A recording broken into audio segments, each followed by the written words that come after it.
host and symbiont. Here's a couple examples of some of the effects. They can be, sorry, just use this. Okay, so they can provide nutrients to their host. They can manipulate reproduction, very well known in Slovakia. You probably heard of it. And my main interest, they have been shown to defend against different stressors, including a diversity of natural enemies from viruses all the way to my favorite, parasitic wasps. So parasitic wasps are very important consumers of insects, including Drosophila. So let me tell you about symbionts first in Drosophila. Heritable symbionts in Drosophila, there's pretty much only 2 genera of bacteria that have been reported. The most well-known is up here, Wallachia. In terms of defense against natural enemies, it's known to protect against RNA viruses. And then down here and in the video, if you see these little squiggly things moving, that's the genus Spiroplasma.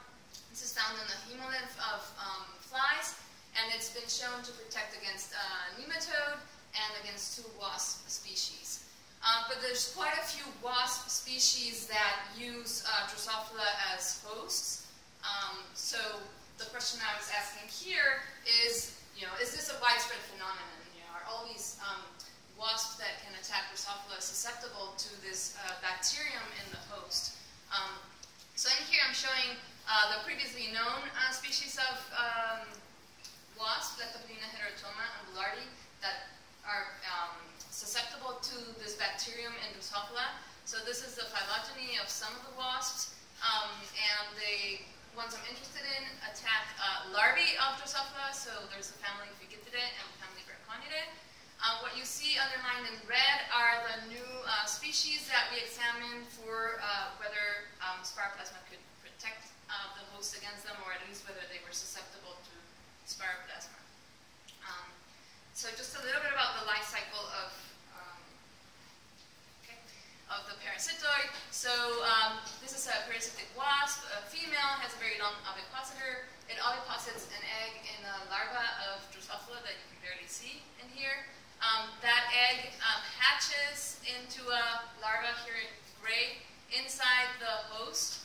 And that's what it looks like when it's inside the host hemocell.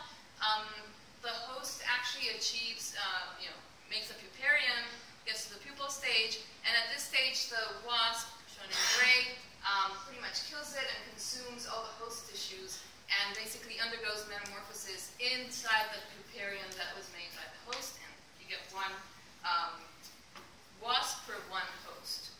Okay? So what happens is that when the wasp is susceptible to this, basically it dies somewhere at this stage due to the presence of Spiroplasma probably interacting in the hemolymph. So here are the results. Okay, so on the x-axis, I'm showing the species of wasps, including the previously published Heterotoma and Boulardii. Blue is no Spiroplasma, red is Spiroplasma infected. At the top, you're seeing a measure of flight fitness, which is larva to adult survivorship. With a particular species, Leptoprina victoria, there's a big rescue. No flies emerge when there's no Spiroplasma, quite a few when there is. And then in these other cases, it's significant but not as striking. But if you look actually at the wasp side, which was sort of my question here, the ones that I highlight here with the asterisk, they did pretty well without Spiroplasma in the host, but when the Spiroplasma is there, they essentially can't make it.